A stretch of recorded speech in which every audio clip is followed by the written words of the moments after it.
to another episode of 31 Days of Horror. I'm your host, Stephen Bloodworth, filmmaker and indie film critic, and I thank you for coming by and checking out today's episode.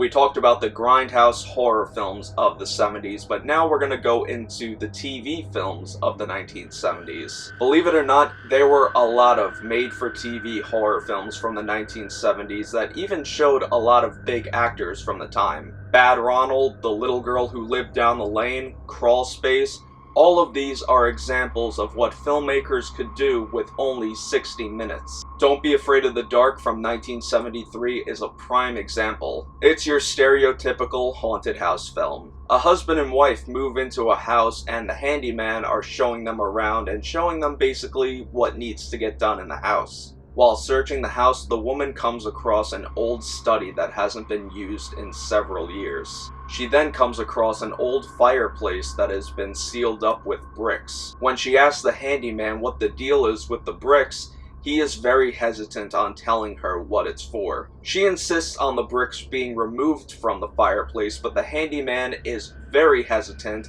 and insists the woman that some things are meant to stay how it is. Obviously, she cannot break through a bunch of bricks, so she goes to another door that has been bolted shut. She manages to open the door, and she finds that there is absolutely nothing in there besides a long drop down to the bottom. But she is completely unaware that she has unleashed a great terror in the house. She's convinced that she is hearing voices and even seeing things move on their own. But of course her husband has no patience for her and insists that she's just making it all up. Well, it turns out that the handyman was right when he insisted not to touch the fireplace. You constantly see an ominous green glow every time the room turns dark.